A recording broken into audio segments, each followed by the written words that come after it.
திருவிதாங்கூர் சமஸ்தானத்தில் கிறிஸ்தவ விதைகள் தூவப்பட்டு அது திருச்சபையாய் உருவாகிய போது அவைகளுக்கு தலைமையாக உருவாக்கப்பட்ட 8 சேகரங்களில் ஒன்றுதான் திட்டுவிளை சேகரம்.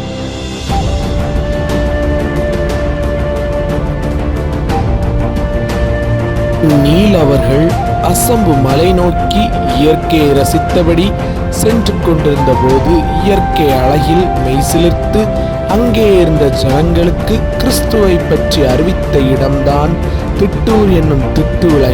நாட்களை நினை, தலைமுறை தலைமுறையாய் சென்ற வருஷங்களை கவனித்துப்பார். உன் தகப்பனை கேள், அவன் உனக்கு அறிவிப்பான். உன் மூப்பர்களை கேள், அவர்கள் உனக்கு சொல்வார்கள் என்ற வேத வசனத்திற்கு ஏற்ப இன்று ஆள் போல் செழித்து 37 சபைகளுக்கு தாய் சபையாக 207 ஆண்டுகளாய் இருக்கும் எம் திட்டுவிளை சேகர சபை வரலாற்றை தேடி ஒரு பயணம்.